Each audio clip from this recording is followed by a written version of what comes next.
Welcome back to another episode of Out of the Wing Podcast. Matt, it's a pleasure to have you back on the show. We're gonna catch up. You gotta tell me, how's it been, man? I think it's been a little bit over a year, hasn't it?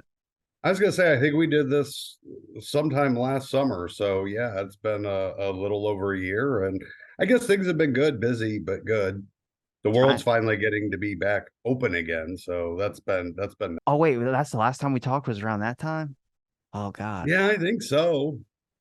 Yeah, it was the COVID stuff. A lot of the COVID stuff. That had to be a little bit more than a year then, because around that time had to be around like what was your last episode? Like 1,100 something? I'm at like 1,500 now, so that's more than 365 days. So yeah, probably halfway, 2 years maybe. Yeah, thereabouts. All right, well, catch me up. What's been going on in the world? You been thinking about anything? Well, I have been. I mean, I'm always thinking about things. I continue to do most of the work I've been doing. I'm still at St. Louis University. Still teaching the same courses I was teaching before. The last time we talked about decision making. Still doing a lot of the work that was doing back then. And then recently, uh, there's been more and more stuff that's come out on this issue of happiness, which is what you and I are going to be talking a little bit more about today. Yeah, we're going to talk about the happiness industry because I'm interested in learning more about it. But I got to ask, are you optimistic about society or pessimistic? I've found myself now, probably since the last time we talked, becoming very pessimistic about society.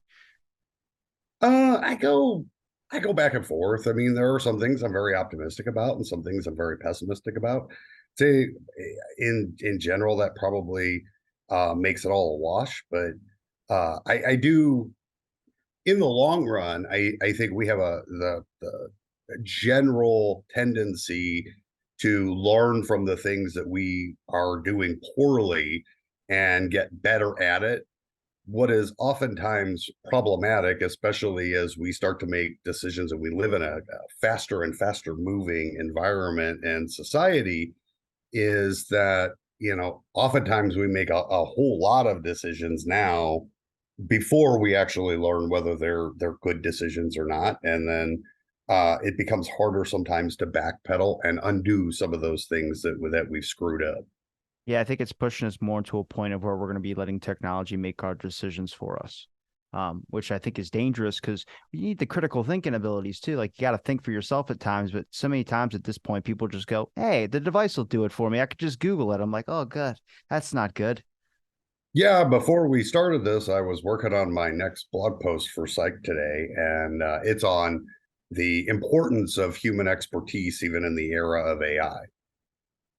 I mean, it makes it obsolete a little bit now because technically anybody could be a historian as long as they have internet access and a cell phone. Well, it does and it doesn't. The problem you've got is that, it's great when the AI produces accurate stuff, but how do you know if it's accurate? And that's one of the issues that we're running into now is that, for instance, there was a professor down in Texas, I think, who believed that his students had all cheated on their final. So he went in and asked Chat GPT if they had cheated, and Chat GPT told him yes, except Chat GPT is incapable of being able to provide him It's that the magic information. 8 ball crap. Uh-huh. And so he failed everybody for cheating. And it created an enormous amount of hoopla. And then there's another recent issue of a lawyer who used Chat GPT to help him do his legal research, except that Chat GPT's case law that it cited for him, none of those cases actually existed. Is there So he cited all these cases that were non-existent because the AI essentially made it up. You see what I mean about being pessimistic about society? When you give people to make the choice to make a decision of the easy way or the longer, harder, probably more accurate route, most people are going to choose the easy way. I hate to do that, but I've dived into like the 60s and 70s on my show to study the JFK stuff and a lot of other related material beside it, like the Fred Hampton assassination and all this. And I'm like, all this was exposed. It's in the history books, but nobody cares. It's hard to get people to care about last week. And I was like, that's where like our decision making should come from is like, what can we learn from the past to move on to the future, even if it's 20 years, 30 years, not in your lifetime type deal. But that would be dumb thinking or dumb statements on my part. Yeah, I mean, we do tend to default to the easiest solution when, or the easiest way to make a decision when there isn't necessarily a clearly evident set of high stakes that causes us to think more deeply about a particular decision or decision choice that we're getting ready to make. And that's the problem with AI, right? People become accustomed to believing that the AI is right all the time, but the AI cannot be right all the time. And therefore, if you lack any sort of expertise to be able to even just question whether in this instance the AI might be producing some faulty information, then you're going to accept what the AI has to say and act on it even if it is faulty. But the AI isn't the one that ends up experiencing or suffering the consequences if it's a bad decision. The person is. And people would be advised to keep that in mind, especially when you start talking about fairly high stakes decisions where there's a lot of things on the line. It's not the AI that's going to be punished, it's going to be the person. You find that if you put people in a position where they might feel a lot of pressure or they might be at a low state, and they tend to act quickly before they fully go into something like that. And this is going to relate to the happiness thing that we're going to start talking about, hopefully. But it's the fitness industry stuff. Every day I get the same thing. Someone coming in, how do I lose weight? What do I eat? And just trying to find tips and tricks, whether they're new starting to a gym. And if you look at the history of like the fitness industry and look at the history of like what the sugar industry did about saying that fat was bad and not sugar, sugar was actually good for you, there's a reason that people are all confused, because you honestly, there's so many different trends and fads and whatever you want. Obviously, it's different per person, but the education on it should be relatively the same when it comes to how people are learning. And you have people in a point of confusion where they think that not eating for 6 days is a great way to lose weight. It is, but it's not a great way to live. That's a terrible way if you only eat on Sundays. Right. Well, and that's the interesting thing too, right? I mean, the Biggest Loser. Do you remember that show That's when a it good. was on? I've never seen it. I mean, I know the general premise behind it, but It's like celebrity rehab. It's like that kind of moral decision of like you're just making fun of people for profit. well, and there was some evidence that, a lot of the people that were losing a lot of weight were actually doing so in ways that was actually not good for them. And so, there are appropriate ways to lose weight that are not going to put your health at risk. And then there are less appropriate ways to try to lose weight. And sometimes those things could put your health at risk. Well, it's about the immediate. Like what can make me feel good right now? What can do this and what can do that? It has to be right there, or it's not worth the time. Well, and with weight loss specifically, I mean, right? People, if there's a pill they can take, that's what they would prefer to do, because it's again the easiest of all possible solutions to the problem or the situation that they're trying to change.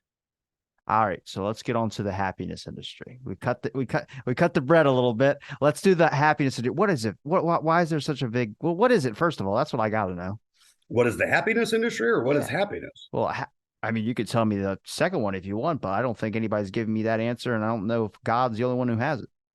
Well, that's the thing, right? I mean, happiness is this very convoluted idea. I mean, I'll go all the way back to Aristotle and Plato and talk about, different conceptualizations of happiness. And on the one hand, you've got the sort of hedonistic side, right? The experience more pleasure than pain. You're more likely going to be happy.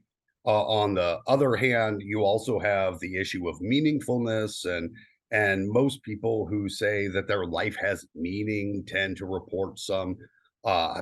report higher levels of happiness than people who say that their life lacks meaning. So the problem is that happiness is something that, quite frankly, people will be able to tell you whether they're happy or unhappy or how happy they are. I don't know how accurate they can tell you, but they will be able to tell you. And then they will also, though, not necessarily be able to define it. Well, how do you know you're happy? How do you know you're unhappy? I mean, clearly we know that we're unhappy if there's something that's missing, right? And that's the interesting thing about the way we're wired, human evolution, is that a lot of the experiences that we have are not the result of necessarily seeking happiness per se, but it's that we see things that aren't working, things that we're missing, things that we want. And that creates motivation for us to go out and seek to attain that thing that we're currently missing. Happiness is sort of this assumption that we've attained it all. And the problem is that there is no way to attain it all. Once you have what you think you want, there's something else that you're going to need or want in the future. And so where you end up with is essentially this ongoing cycle where people are constantly seeking happiness but never able to find it.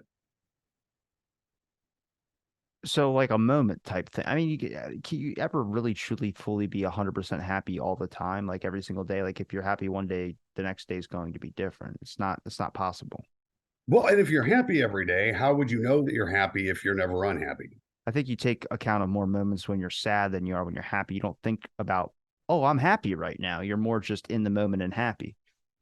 Because positive things tend to have less weight on us in terms of the things that we remember than than the negative things. We tend to have a negativity bias. And so, because the negative things are the things that threaten us. So it's really important for us to identify those things, to pay attention to those things, and to eliminate those things. It's not as important for us to necessarily pay that much attention when everything goes according to plan and is working out, splendidly. Isn't happiness? I mean, what emotion do you think of when you think of happiness?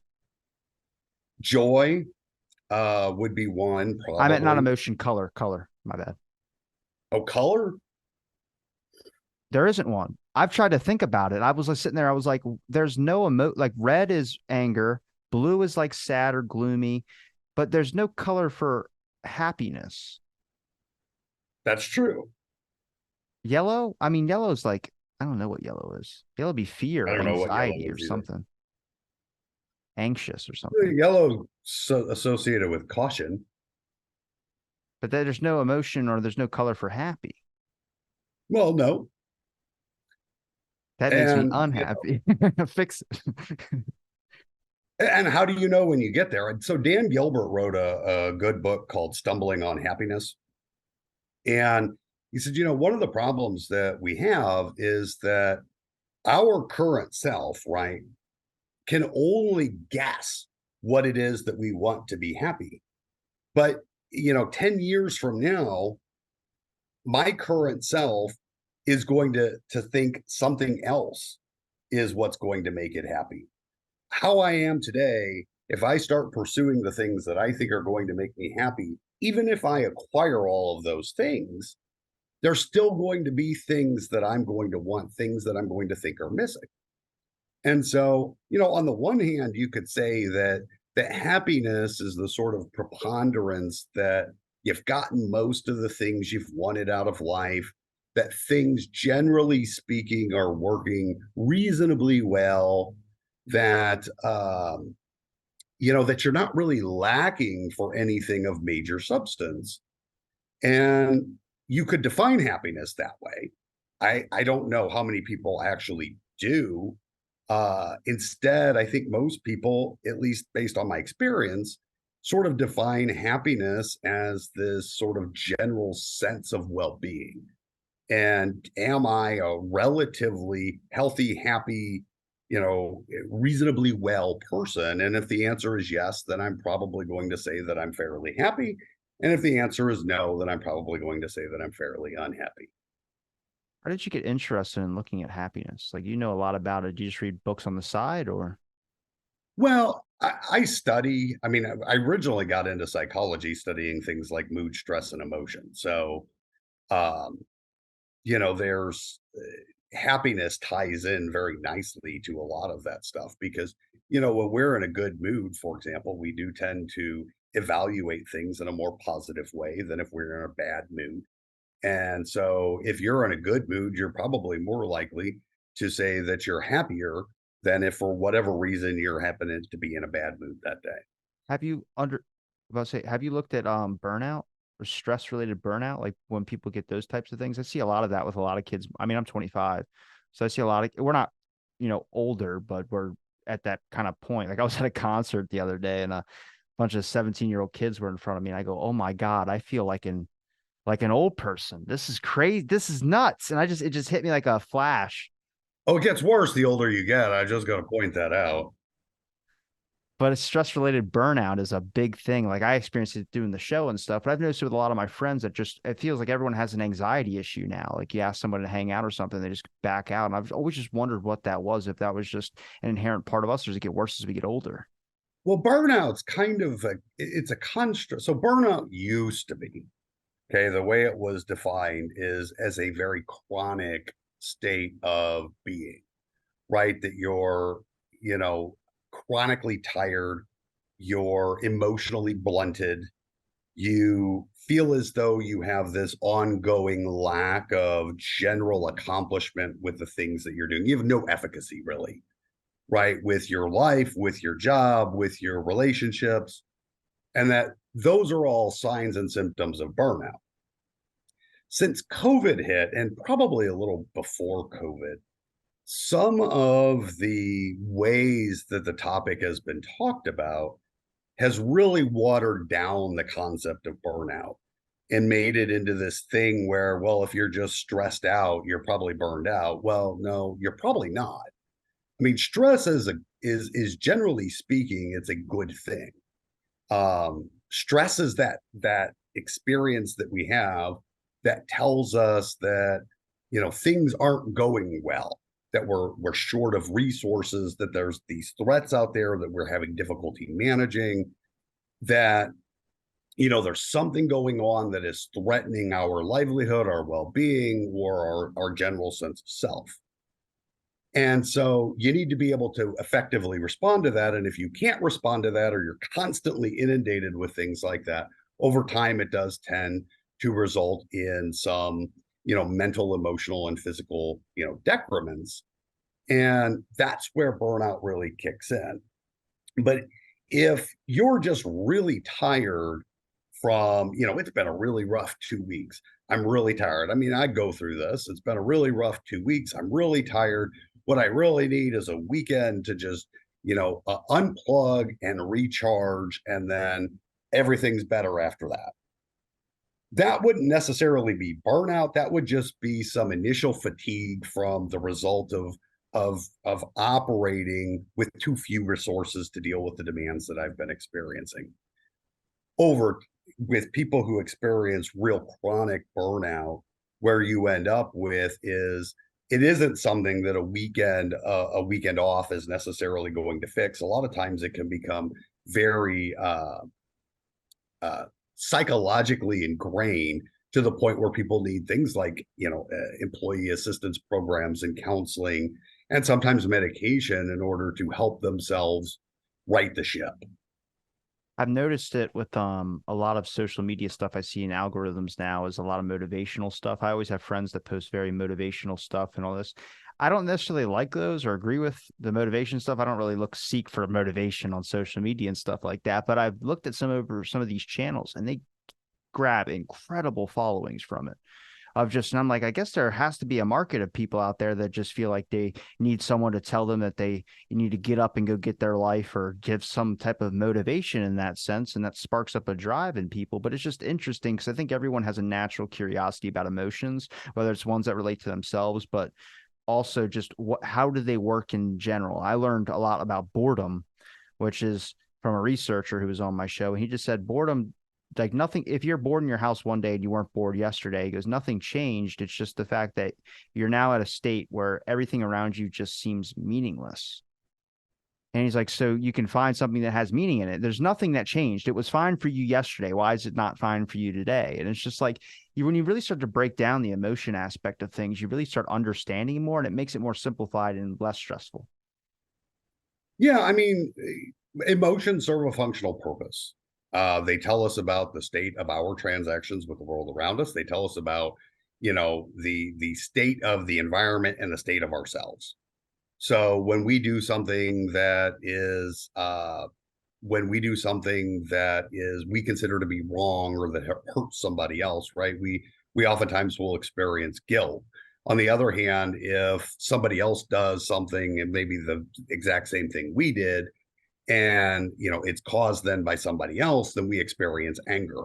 And so emotion serves that very functional purpose. And that's the big difference between, anger and guilt. Anger is, we blame somebody else for something, and guilt is we blame ourselves for it. And so is a functional side of emotions. And then there's also both the anticipatory side, right? We experience emotions when we're leading into things.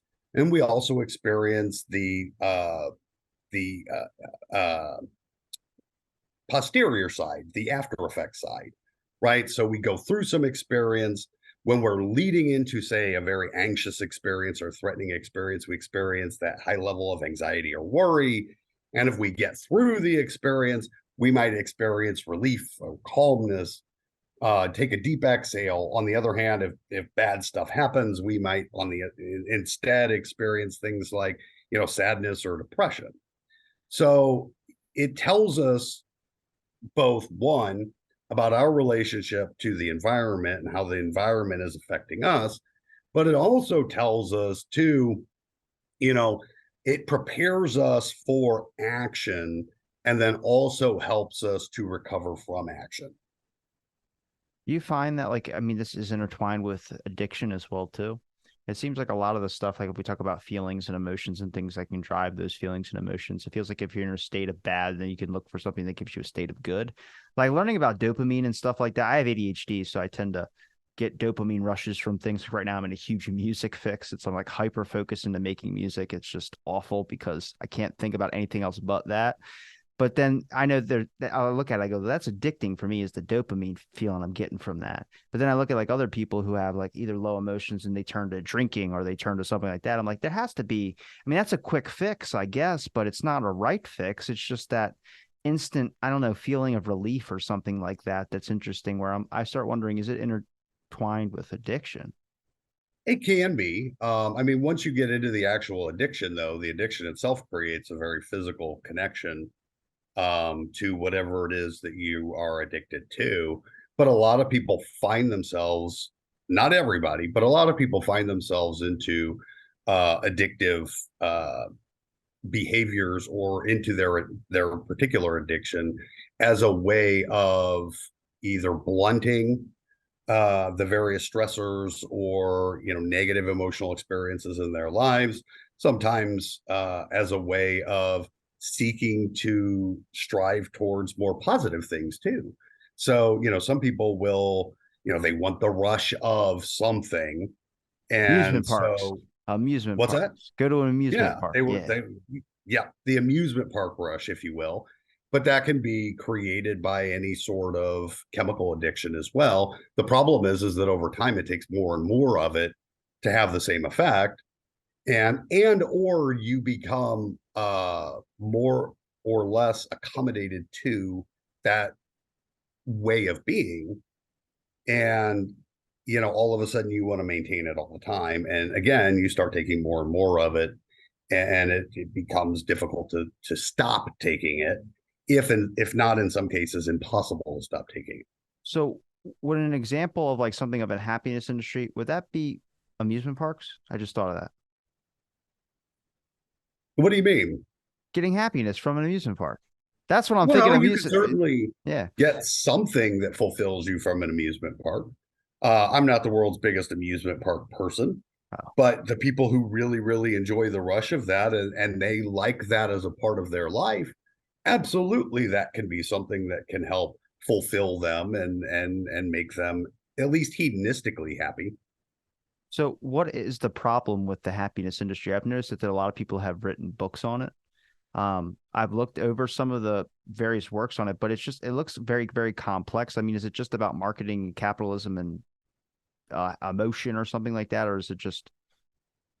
Well, I mean, it's part of the problem is, and you can go all the way back to the 60s and probably even earlier, but the issue you've got is that you've got this entire industry which is probably somewhere between 11 billion and 20 billion dollars a year, that uh that essentially tries to tell people or remind people that they're not happy and tries to sell them on the secret of being happy. Like some reverse psychology, something like that. Well, if you're constantly being told that your life isn't good enough, that clearly there are things that are missing from your life, and that, you'll never be able to be happy without help, then eventually people start to internalize that. You can see this with a lot of the conversations that happen on social media and in society in general. I mean, people start to internalize some of the things that they're constantly being bombarded with. You're told your life isn't good enough, that you're too fat, that you're too skinny, that you're too this, you're too that. And if people tell you that often enough and you're exposed to that often enough, eventually you'll start to believe it.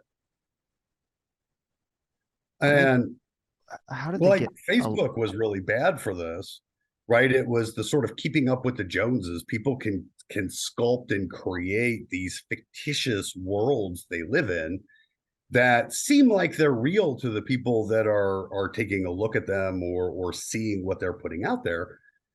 And so they see those worlds, fictitious as they may be, and they say, well, that's not my world. I want my world to be more like their world. And therefore they start to feel as though there's something missing. kind of like similar to like influencers? A lot of people see people just posting up pictures on yachts and bikes, and it makes them feel bad because they're not doing those things and they need to do more. But those influencers are probably not doing it like how they're posting about it. I mean, nobody ever posts their bad stuff though. Like nobody ever posts working at a job to get the money to go to an amusement park. Well, no, we fill in those blanks though, right? All we see is the end result. We see what the influencers or what the Joneses want us to see. And now we feel as though we are inferior, that we're missing something, that there is something that we should be doing to help, close that gap between us and whoever it is that we see. And that's really how human nature works, though, right? So we operate based on the gap between our present state and some desired future state. And we operate as a general rule under the premise that we know what that desired future state is. There are things that happen that tell us where the discrepancies are, and we seek to close those gaps. We know, for example, that, hey, our house is really too small, and what we really need is a bigger house for the wife and the kids and the dog and the cat. And so therefore we see this discrepancy between our present state and an ideal future state. And then we are therefore motivated and engaged to try to close that gap. When we see and are inundated with all these pictures and fake lives that give the impression that there are bigger and bigger discrepancies between what we have and what others have, then it creates a desire for us to close that gap. And that's where people start to internalize the fact that if the discrepancy is as big as it is, therefore I must be unhappy and I need to do something differently. Who would you And say there are plenty of people out there that'll sell you books claiming that they know the secret to happiness. there's so would you say like the biggest culprits are the biggest ones that do, I mean, it warps the public's perception, it warps people's thoughts. I mean, if someone comes across a book and they're fine before they come across the book and go, well, maybe I am unhappy, and they grab it and that's money right there that goes towards it. Would you say it's the motivational people, the influencers? I mean, I would start looking at even at sitcoms. Like how many sitcoms portray a perfect family and all this type of stuff, where I'm like, everybody watching that would be pulling something from it. Well, I mean, there's a difference between being able to separate, fantasy from reality.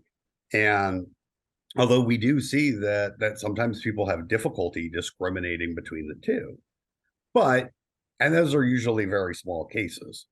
But a lot of people do sit around and probably think, well, I wish my life was more like blah blah blah. And if that becomes an issue that starts to grow inside you, then it leads to this motivation to start seeking happiness. And as soon as you start seeking happiness for the sake of seeking happiness, you've actually put yourself into a situation where you're almost guaranteed never to find what you're looking for. Damn, that's deep. If you think It's the about what same you just way said. the concept of this started too with some of the work that I do in work-life balance, right? You talk about people will put out this idea of this work-life balance. There's this perfect balance that exists between, work and home life and whatnot. But the reality is that your life is constantly in flux. There's never some perfect thing you're going to achieve, because as soon as you achieve it, if you have one great day where everything worked exactly the way you wanted it to, tomorrow it's going to be completely different. I I agree. doubt that it's sustainable. I agree with you on that because I see that all the time. People post up, I got to have the work-life balance, the happy. I'm just like, I don't think that's real. I think you just got good days and bad days. There's not really a controlment of that. Well, and you can exercise some control, right? I mean, even in when we start talking about happiness, you can exercise some control over the ways in which you pursue things, what you pursue, how you pursue them, how you manage your limited, time and energy and money, in order to try to make progress towards the things that you value. But and so you can always get better at doing some of those things, identifying things that aren't working and figuring out, well, how do I make changes so that they work a little bit better? But the idea that somehow you're going to figure out the magic formula and someday everything's just going to work out is really not realistic. Do you think that it's strange that people are actively seeking out happiness? No, I don't think well, I do, in the sense that they're oftentimes investing a lot of resources into something that's not necessarily going to produce the benefits they're looking for. But I don't actually think that it's weird that people do this, because I mean there is an entire industry that propagates this. I mean, there was a while, it's been a while now, but there was this push in, I want to say it was Forbes, but maybe it was something else, arguing that that companies should have a chief happiness officer. And to me, that's the most one of the most ludicrous things I've ever heard, because your chief happiness officer isn't going to do squat, but make a big fat paycheck at the expense of other people. That's a big fucking badge. I can tell you that much. So that wait, so that was Forbes that posted because I I have think it to was Forbes. It might have been Fast Company, but it was one of those two. I'm pretty sure. because like I said, I'm new to the whole happiness industry thing. I've never even heard about it before.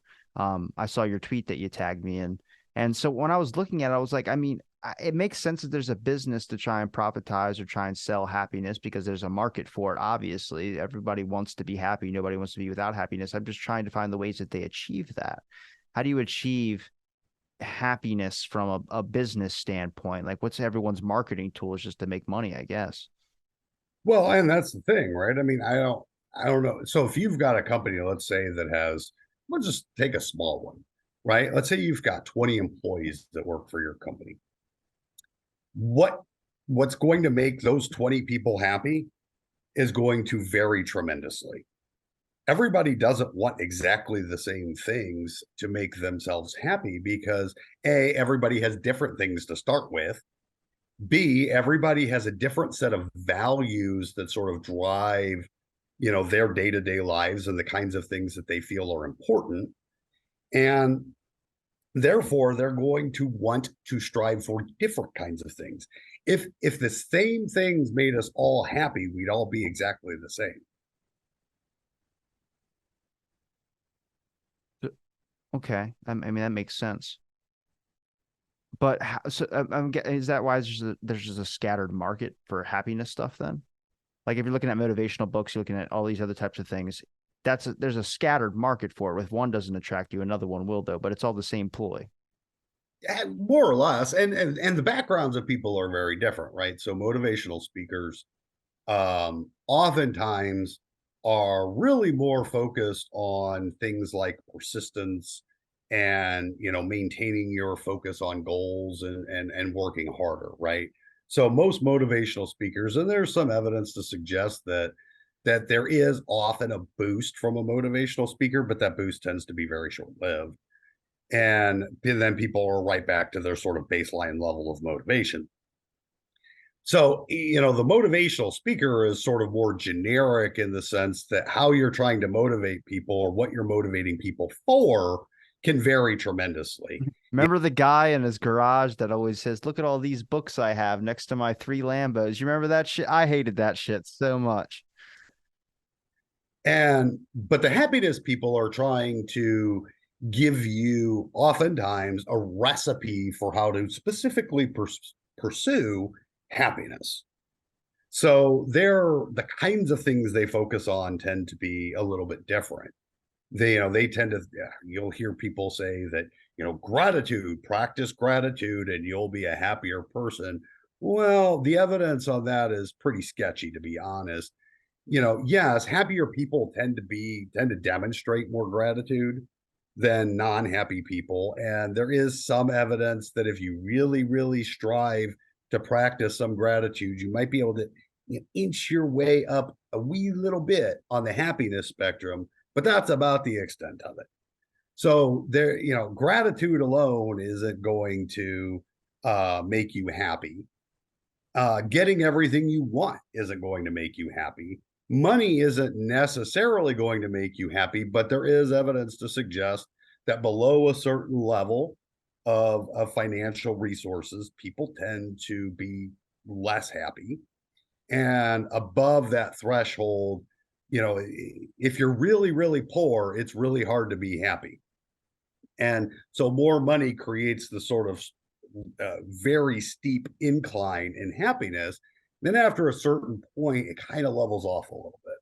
How much that point is debatable. There's been some recent stuff that has been done that suggests, and I can't remember the article or the dollar amount. It used to be $80,000, though. You'd have to factor in inflation there these days. And then above that, the increase in happiness was relatively minimal, but it kept going up, but it really plateaued a lot.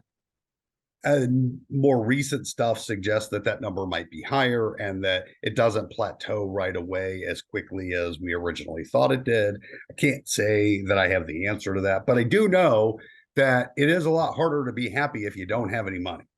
Yeah, they say money doesn't buy happiness, but I go, yeah, but I don't know what it does, but it buys temporary happiness is what I had called it. Brief for that moment, very, very short, but you buy a shirt, buy anything like that. It's just spending a little bit of money and getting something new. It changes it up and just adds a bit of that temporary happiness. Well, I mean, money doesn't buy happiness necessarily, but money certainly doesn't hurt. Yeah. It's a lot harder to be happy without money than it is with money. Yeah. A lot also depends on what you do with it. Now, how much money, like, I mean, if you could look at the industry of happiness, I mean, you mentioned a lot of money before in the beginning, but is that something like, I mean, the government is aware of that knows about? Does the government have a piece in that as well, too? I would feel like that it's very, very, I mean, it's obviously probably going to cause more risk down the road if you look at like people's spending however much money into something. And I'm okay with somebody making a profit if they want to, but is it done with the best intentions is the true question. Well, I mean, the problem is that whether you're talking about the government or society in general, I mean, not a lot of people necessarily would stop and question this because, well, happiness is a good thing, right? So if it's no different than the overarching sort of wellness and health and well-being industry to begin with, and the stress industry, the stress management industry, that was my most recent post for Psych Today, was about how much bullshit exists in the stress management industry. No way. Come on. They can't deal with any more stress. Don't add it on top. Well, for as many of these allegedly successful and effective stress management programs that people have developed over the years, we haven't done a very good job of making a dent in the amount of stress people experience. Are you telling me it's all bullshit? It's not all bullshit. There's some effective stuff, but a lot of it's bullshit. I gotta ask now about the stress management thing. Well, we talking about like what are we talking about here? Like just somewhat like squeezy ball thing, something that's Well, so part of the problem is that the way a lot of the stress management industry views stress is as all stress is bad stress, when in reality all stress isn't bad stress. So what's actually happened over time is, and so Hans Selye was the one that originally sort of coined the term stress and the stress response with his general adaptation syndrome, uh, the uh, the uh, the alarm, the reaction, the exhaustion that goes along with stress, right? No, alarm resistance exhaustion, I think, is what it is. And so, and it was all fine and dandy, but he also, English was a second language for him. And so he used this term stress, but the way he talked about it was ended up being easily misused and misunderstood. And that then sparked, before he even had a chance to offer his 2 cents on it, all of a sudden this stress management industry was created. And it was almost all premised under the idea that stress is bad and stress is to be eliminated. And therefore, almost everything that we put out or we see put out is talking about, you need to decrease stress, you need to decrease stress, you need to decrease stress. When in reality, some stress is very good stress, and most stress is functional stress. It's functional until it becomes needlessly chronic. At that point, it starts to have an adverse effect on your health and well being. But stress, experiencing stress because you don't have enough money this month to pay the bills, is not something that should go away. You should feel stressed because you don't have enough money this month to pay the bills. And so the whole stress management industry is largely focused on decreasing stressors and not at all really addressing the issue of, it's helpful when people are more resilient. We've made people less resilient over time. We've taken away a lot of the stressors that people used to have, right? I mean, it's hard to claim that the kinds of things that people stressed about or that made people stressed in, say, 1800 are still valid stressors today. Some of them maybe, but many of them aren't. So we've eliminated those, and instead we've just introduced new stressors. But we haven't taught people how to be resilient to those stressors and how to keep those stressors from having any more of an adverse effect on them than they should. Could you give me some examples of some new stressors? Um, well, so a good example is, how many children are allowed to fail anymore? Like in school? Yeah. Ooh, probably How many 0. parents swoop in and save the day before their kid can actually navigate the stressors or the demands on their own? The kid starts struggling, somebody swoops in and fixes the problem. The kid never learns how to fix the problem. So the kid at that point is no longer actually building his or her resilience to those kinds of things in the future. They're going to be looking for someone to fix the problem for them because they don't have any experience doing it. And that's how you end up getting someone that has like a car broken down on the side of the road, just standing there Yep, because they have waiting for no someone to come idea how by. to deal with it. Yeah, that's a problem. It's interesting to me when you look back, like when all these industries were first started up, whenever that was. I wonder if that was like, I don't know. I feel like it has to warp because you look at like my generation. My generation has some things wrong with it. I think every generation has some things wrong with it. But there's like, you really look at like industries that are created for a reason and then they end up growing to be whatever they are now. Do they have such an impact that it changes the course of the way that people function? And then we have this whole developed timeline now where you have people that are getting stressed out over really simple stuff. I have friends that get stressed out if they call it social anxiety, which I don't think everyone in the world has social anxiety. So it's like defining what that is. But I have friends that get stressed over like really simple stuff. And then some friends that do this mentality of like, if a friend stresses them out once, they cut that person out of their life. And I'm like, you can't. That's not how that works, but I get it. You can cut out a friend. That's fine. But over one thing, like a little bit of stress, like people can't handle it at all anymore. It's the smallest things now, which is, I learned this through my work. Since I work front desk, you're a single person on staff the whole time. And when we have new employees come in, they'll get a flood of like 50 people or something like that. And then they just start panicking. And I'm like, it's fine. Give it 2 weeks, that'll stop. But no one ever makes it those 2 weeks. It's like 2 times or 3 times and they're out the door. It's because a lot of these kids have never been put in a position of, dealing with something all on their own without anybody guiding them through something, which I'm in the same boat as well too. I'm just really good at thinking on my feet. But that's going to be a future problem down the road, and it seems like it's going to be a continuous line of kids learning the same exact thing, to where we'll have a bunch of adults that are going to not know how to function when something gets dropped in front of them. And some of it is, I mean, it is an acquired skill. Learning to be able to think and adapt on your feet is an acquired skill. There is a reason why, generally speaking, think about folks in the military, right? Generally speaking, the folks in the military are better capable uh, of adapting to significantly unexpected, dangerous situations than, say, somebody else who's never had any military experience or never been in law enforcement or in any kind of first responder high risk occupation where their life is regularly in jeopardy. You actually have to learn how to adapt and respond effectively in those situations, or else bad things are going to happen. And now I'm not suggesting that we stick kids in, extremely dangerous situations and say, good luck, kids.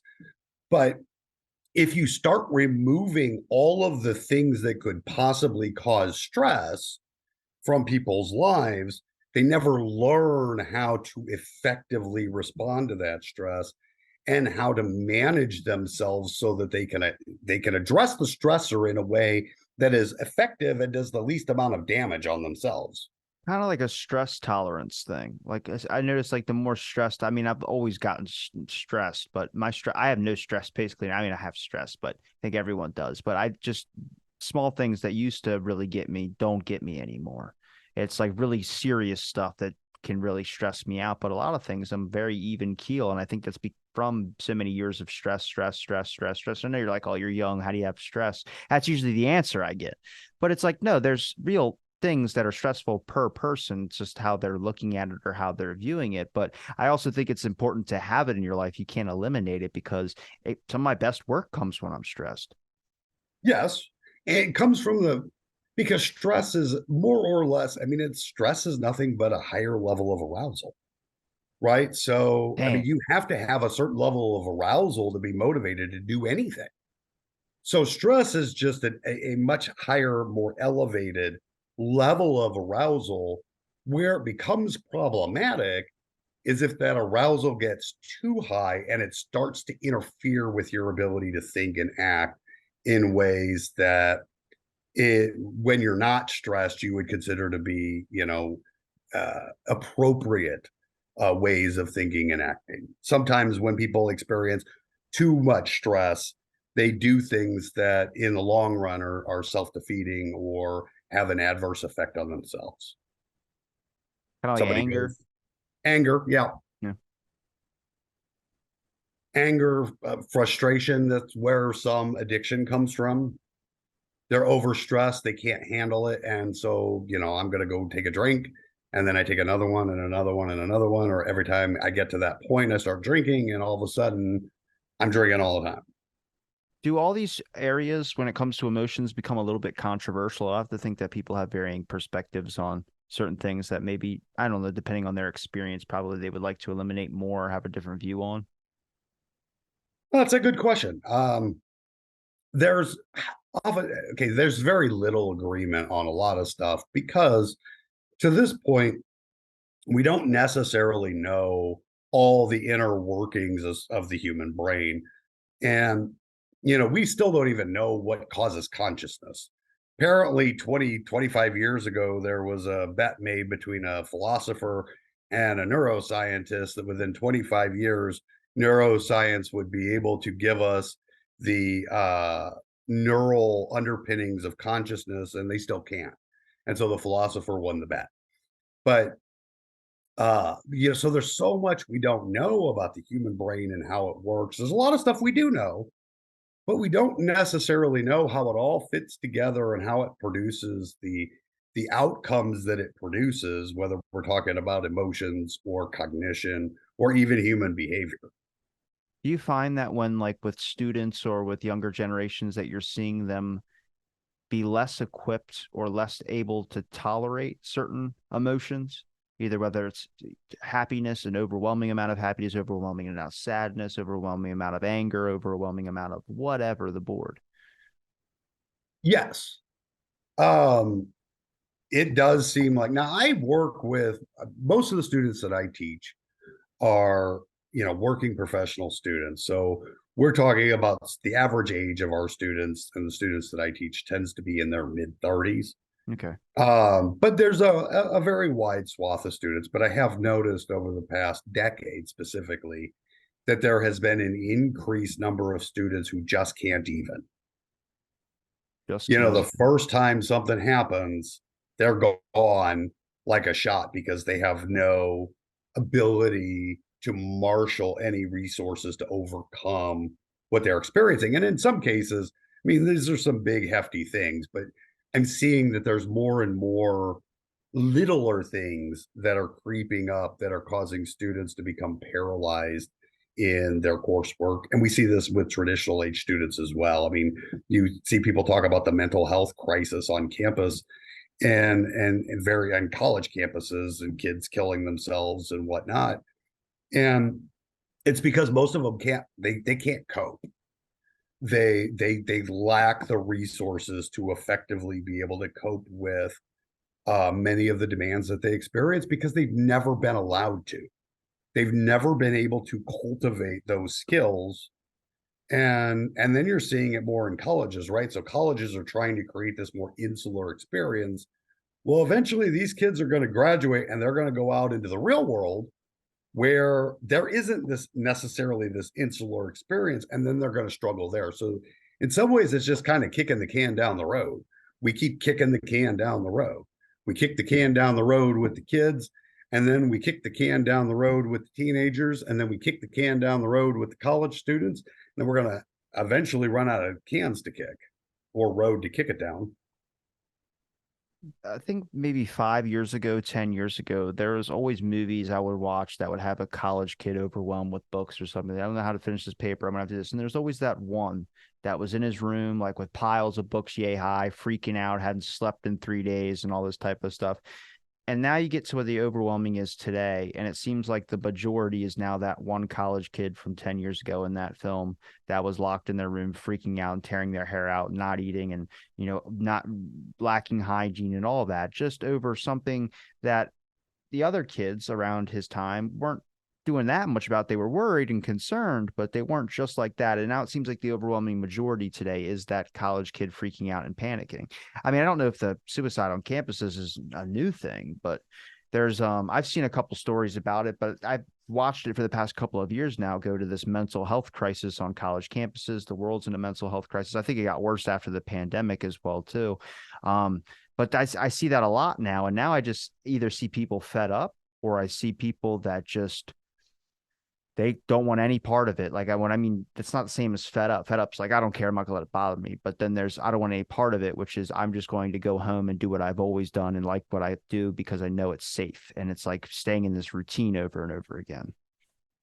Yeah, I mean, I don't know that it would be fair to say that it's the overwhelming number of them or majority of them. The percentage of them has certainly increased over the last several years. COVID probably played a role in that. I mean, you think about COVID too. I mean, some of these kids really struggled to adapt. Well, why was that? Because they didn't have the resources to adapt. And, nobody wants to ask the questions, well, why not? Certainly the pandemic was this unexpected thing and it created a lot of problems that should have been far and away outside of what people's normative lives were like, but people's people shouldn't have struggled to the degree that they did. And nobody wants to ask the question as to why they struggled the way they did. And now we're being told about the loneliness epidemic. That's the new epidemic. Wait, Everybody's lonely. Everybody wanted to work from home, but when they all work from home, then they get lonely. So we want to let them work from home, but we need them to not be lonely. You're never going to have the answer. It's never going to be once you eliminate this because that's hard, then you go back to and you go, wait, I missed the other thing. It's like the lobster effect where someone tells you that you're allergic to lobster and then you immediately start craving it. Yep. And that's the thing, right? So we just move along from one crisis to another. And happiness is always a nice crisis to come back to because happiness ends up being, people are lonely because they're not happy. Or if they're lonely, they can't be happy. If people are, working remotely, they can't be happy. If people don't, have too much technology, they're going to be unhappy. You go on and on and on. And a lot of this stuff ties back to happiness because that is this thing that then everybody starts to believe that they're missing. What about, and this is emotion related, but what about with politics? Have you noticed the influx of emotions that leak out with politics? It's the craziest thing I had ever seen. You can go from happy to sad to angry to whatever in a mix of emotions in a matter of a minute. You're talking about the politicians themselves? No, I'm that's a different discussion. I just meant the political talk in general. I mean, I see it with social media feeds, everything. People that would normally, and maybe it's the social media that does it as well too, but I've seen it in person now when it comes to people who talk politics. I've people seen get in a range of emotions. Well, absolutely. And that's the thing, right? If we're constantly being inundated with the outrage industry being another one, everybody's outraged about everything now. Cancel culture. Cancel culture, if you're constantly being told that these things are out there, or not that these things are always illegitimate, right? And that these things are all bad, I mean, it starts to wear on people after a while, and they're looking for a solution to a problem that's being forced on them by people with a lot more power and influence. Okay. I came across an article last week about, did you know they banned the word seaweed? They banned the word what? Seaweed. Why? Environmentalists said it's a racial slur. Why? I have no freaking clue. Apparently, it's the weed part in it has a bad stigma in society that, I don't know, with marijuana and all that, they have it. They linked it in there. It was on, you got to look it up when you see it. But there's the environmentalists ban the word seaweed. And I go, there's so many other better things we could be doing, like doing anything for the environment. But you want to change and call the word seaweed a racial slur. And see, that's an issue where somebody's trying to make a bunch of hoopla over largely nothing, and in some cases, I think it's a matter of people wanting to justify their own existence. I mean, if you give people some expertise in something, administrators are tremendous like this, right? As soon as you create an administrative job, that administrator is going to be motivated to seek to justify the ongoing existence of their position. And how do they do that? They create more bureaucracy. They create more formalized processes that, of course, all have to go through them. They essentially end up creating more work for everybody else. Because if the administrators' work all goes away because it can be easily done by somebody else, and that person's out of a job. So there's a strong degree of incentive for people to continue to make up work. And you see this with a lot of people, positive psychologists or a lot of the happiness people. They will continue to overhype some of the results of research, some of which is good research, some of which questionable research, in order to try to continue to justify their own existence. Because if positive psychologists all came out and said, we don't have the secret to happiness, we know that people who are happy or at least moderately happy tend to possess these kinds of things. Good luck. Where we wish you well. Where's the money in that?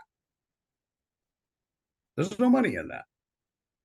So wait, positive psychologists are they're kind of more like just trying to get money. All right. So positive psychology. Well, how much research, first of all, how much research is good data versus bad data compared to this? Because there's a lot of influence into it's research studies that are influenced by corporations I've been really interested in learning about. And when I start noticing like the affiliations and you see that this person was funded by this corporation that they're doing a study on, and I'm like, I don't expect your results to be good. That's a big problem. Yeah, I mean, part of the problem is that a lot of uh whether we're talking uh, psychologists, positive psychologists, or otherwise, right? There's a lot of money to be made in best-selling books and the speaking tour and the consulting tour. And so, there is for them even an incentive to go beyond what the evidence actually says on something. What about, I gotta ask, what about Reiki energy healing? Come on. What about it? Do you think it's good or bad? Oh, That's got to well, be one of those happy industry things. it is. It's Okay. it's it's it's it's bullshit. Thank you. That's hard. I just wanted to make sure. I I wasn't just wanted sure if that's where you were going or not, uh, but it's bullshit. I just want to get your thoughts on that one 100%. Yeah, I think it is too. And I've noticed it a lot. And I think it's gotten even worse too because the number of how it's become trendy or it's become more popularized. And now everyone asks what your astrological sign is, and it'll tell you what the person's personality is if they can cope with you or not. I'm like, Jesus Christ, we're never gonna. They put that on Tinder as your That's I the mean, apparent. astrology apps make a crap ton of money. It's not BS though. Corporate psychics are a multi-billion dollar industry. Wait, like corporations bringing in their own psychic to. Yeah. They'll bring in a psychic to, help coach the executive team and get in touch with their inner, I don't know what the hell it is, their inner ghost or their inner deceased loved one or whatever. Um, and they'll claim to have all of these divine secrets that are going to be used to guide the CEO towards making better decisions. You believe that some of those people really think that though, like they have themselves convinced? Some of them do. I mean, people can talk themselves into a lot of things, Yeah. right? And especially with enough external reinforcement, it can be relatively easy to convince yourself of something that everybody else around you clearly knows is bullshit.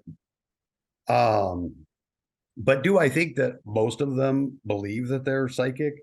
I can't say, right? I honestly don't know. There's no evidence for me to conclude one way or another whether they believe in their psychic powers or not. My question for them would be, if you have such great and wonderful psychic powers, how come you're having to do this for a living? Damn Why good don't you go question. out and win a damn lottery? Yeah, that's a damn good question. They don't have an answer to, I bet. Yeah. I think come up with an answer. Things like, well, my powers only work this way, or I'm only able to do this. Um, and I suppose that's a legitimate answer to a certain extent, um, it does make you wonder, if all these people are such great psychics, how come they're not all extraordinarily wealthy? Are you surprised by the number of industries that are out there when it comes to these billions of dollars, however much money they're making that are just capturing on these people's, I guess, vulnerable spots or just, I mean, you can say easy pickings. I know so many people that would just give me the answer like, oh, that's their dumb fault for buying into that mumbo jumbo. And I'm like, yeah, but that mumbo jumbo to you, there's another thing out there, one thing about yourself that you'd be like, it's not mumbo jumbo, it's real 100%. Even when I see people spend thousands of dollars on car parts constantly, to me, that's mumbo jumbo. I mean, but it's an industry, it's a car industry. So it's just a different horse, but it's so much where business and profits. And I just think it gets very, very complicated. It is. No, think about it this way, right? So the question is, what are you wanting to get out of something? Right. So if I decide I want to go buy a really expensive shirt, How much we maybe talking here? what's that? How much we talking here? Well, let's say it's a $200 shirt. For God me, damn, that that's would a be expensive. that better be an ACDC signed one right there. So I have to come up with a justification for allocating those financial resources towards that. Just because I want it isn't a necessarily a good enough excuse. I also have to have hopefully the money available to be able to do that, I wouldn't consider. And then you also have to be able to say that the cost that you're going to incur is worth the benefit that you're going to get out of it. And so you could say, well, that's a shirt made out of some sort of, I don't know, various material that's super silky and it's the softest shirt I've ever owned. And it is definitely worth the cost Called of satin. $200 to go buy this shirt. It's called satin. Well, I wouldn't spend $200 for a satin shirt either. But let's use your example. A $200 signed AC/DC concert shirt. Somebody might say that's absolutely worth spending $200 on. And for a shirt that you're never going to wear. I'm at least going to wear this satin shirt that I'm going to spend $200 on. You're going to buy your shirt and you're not ever going to wear it. So it would be very easy for me to say your choice is ludicrous, and it'd be very easy for you to say my choice is ludicrous. And that's all fine and dandy. But ultimately, when it comes to a purchase like that, right? It's an emotional decision. We want it because we want it, not because it serves any sort of real functional purpose. I don't need a $200 shirt. You don't need an AC/DC concert shirt. You really want one, but you don't need one. I don't need a $200 satin shirt. When companies go to make decisions about spending dollars on things like happiness consultants and wellness consultants and psychics and whatnot, there has to be a functional reason. It isn't necessarily just because they want to. Most companies don't want to spend money or any more money than they have to. And so, why are they choosing to do this? They're choosing to do this because they honestly believe or have concluded that these things offer a reasonable chance of doing something positive for the company. And the question is, what is the actual likelihood that these things that these companies are investing money in are really going to produce the benefits these companies believe they're going to produce? And the answer is, generally speaking, they're not very high. I would ask, when it comes to like marketing and advertising industry being hooked into with some of these happiness and all these other industries that kind of use these, I wouldn't say Ponzi schemes, but kind of like Ponzi schemes. I mean, that relationship there, I mean, who's more at fault? I mean, a lot of these people it's not necessarily what the person is feeling or experiencing, like, oh, maybe I do need happiness, but it could also just be a fact of like how they're pitched it. I mean, some of the stuff that they advertise on there, I'm like, fuck, I need that. And I'm like, I don't need that though. I don't know what they're doing in the commercial, but it's damn good at whatever they're doing. Well, absolutely. I mean, a lot of these people are selling companies on alleged or expected benefits. They just don't. These benefits don't generally tend to materialize. Like Fiji All you have, water and then Dasani water. It's all the same right? shit. Mm-hmm. Or volcano water with ash. You remember that one? The water was black and you drink it. And then even like Murder Your Thirst, the death drinks. You know what I'm talking about? The you drink, it's just water though, but it's like a can thing. Like since it's in a can, you just don't, it makes it easier to drink for some reason. Right. And so and so if you're sold on something, and there has to be a reason why. I mean, maybe you already believe in psychics, right? I mean, if you believe in psychics, then it becomes easy for somebody to come and sell you on the benefits of a psychic consulting to help grow your business. Okay. The damn But if long you don't business believe in card. psychics or you're neutral on it, and somebody claims to have these particular powers, they have to be able to provide you some evidence to get you to conclude that this is an investment worth making. And so now, most of the time, the evidence is cherry picked. It certainly isn't, hey, we did a systematic review of our, consulting process, and here are the outcomes that it produces and in these situations. And sometimes you're better off to go with this other consultant instead. You're not going to hear that from a consultant because they're trying to make money. I mean, that's one of their chief goals. And again, they may say, well, our goal is to really help people, but you're not giving away your help for nothing. So at least a competing goal, in addition to helping people, is that you want to make money, and you need to make money in order to stay in business. So the idea that only the helping people is the driving force would be, generally speaking, not actually honest. Well, Matt, I know we covered the range here, man, and I appreciate that. I didn't know you were interested in emotions. That's an interesting thing. Yeah, I do more of the functional side than I do the physiological side. I spent a lot of time studying the functional side of emotions, and especially as it concerns self-regulation, because a lot of human functioning is really all about how we self-regulate.